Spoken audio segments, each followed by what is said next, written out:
Luar biasa, inilah makhluk-makhluk ciptaan Allah yang memiliki ukuran super besar di alam semesta ini.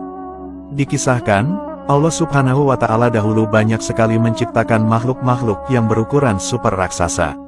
Saking luasnya, belum ada satupun manusia yang bisa menjangkau letak makhluk itu kecuali yang dikehendaki Allah. Ada banyak sekali riwayat baik dalam Al-Quran dan hadis yang menjelaskan tentang sifat dan bentuk makhluk-makhluk itu. Berikut daftar beberapa makhluk-makhluk terbesar di alam semesta ini. Makhluk raksasa yang pertama adalah Arsy. Arsy bisa diartikan sebagai tahta atau singgasana Allah Subhanahu wa Ta'ala. Hal ini berdasarkan kata dasar dalam bahasa Arab arsya, yang berarti bangunan, singgasana, istana, atau tahta. Arsy menurut paham Ahlussunnah wal Jamaah adalah makhluk Allah yang tertinggi berupa singgasana seperti kubah yang memiliki tiang-tiang yang dipikul dan dikelilingi oleh para malaikat. Ukuran Arsy sangat besar dan tinggi sekali. Karena itulah, Arsy dijuluki sebagai makhluk Allah yang paling besar dan tinggi di alam semesta ini. Bisa dibilang juga, Arsy adalah atapnya seluruh makhluk-makhluk di alam semesta ini.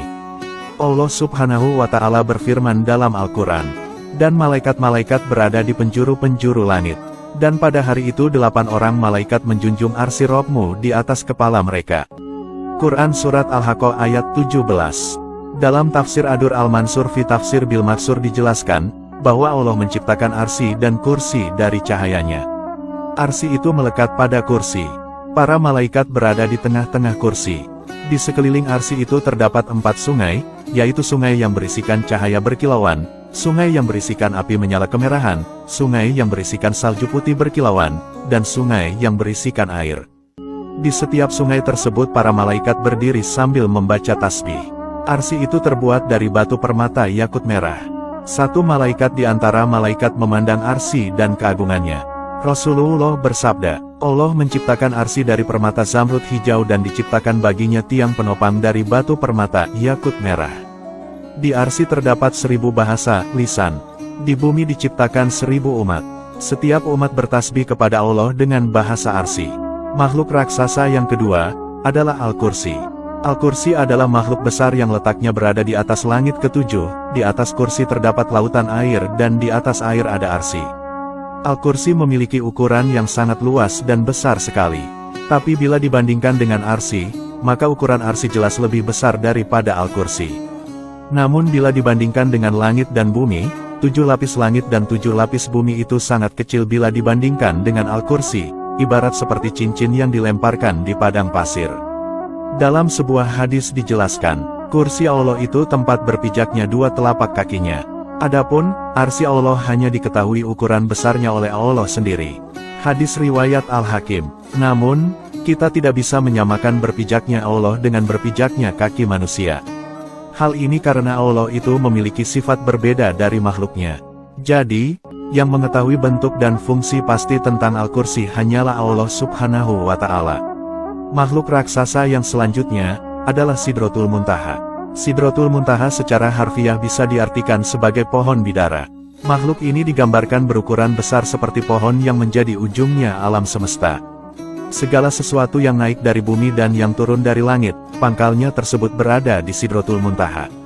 Namun, bentuk sebenarnya dari Sidratul Muntaha hanyalah Allah yang mengetahuinya. Dinamakan Sidratul Muntaha juga karena menjadi pohon tempat terakhirnya arwah para syuhada yang senantiasa mendapat karunia rezeki dari Allah.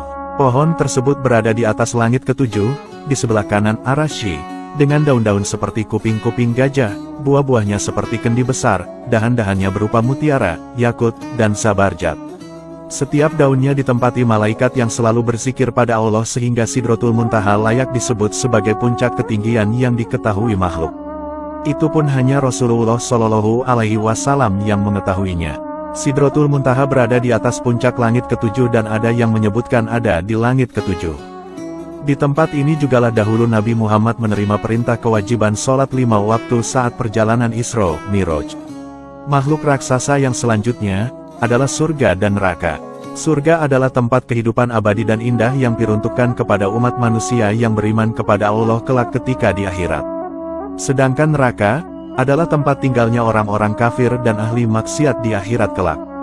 Surga dan neraka memiliki ukuran yang sangat luas sekali. Tempat itu bahkan bisa menampung seluruh populasi manusia dari zaman Nabi Adam hingga sekarang.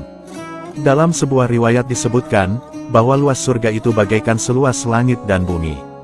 Antara surga dan neraka masing-masing memiliki 7 tingkatan. Makhluk raksasa yang selanjutnya, adalah langit dan bumi. Bumi merupakan tempat tinggal bagi banyak makhluk hidup seperti manusia, hewan, dan tumbuhan.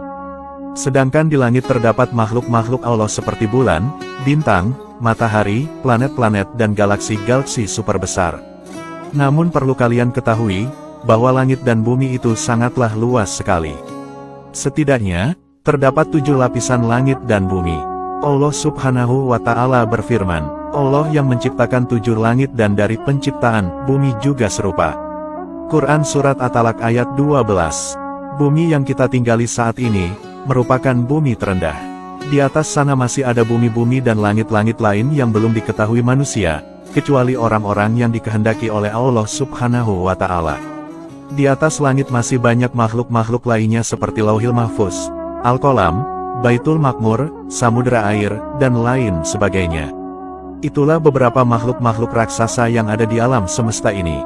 Menurut kalian, apakah masih ada makhluk-makhluk besar lainnya? Silahkan masukkan komentar kalian di kolom komentar ya. Wallahu a'lamu bishawab.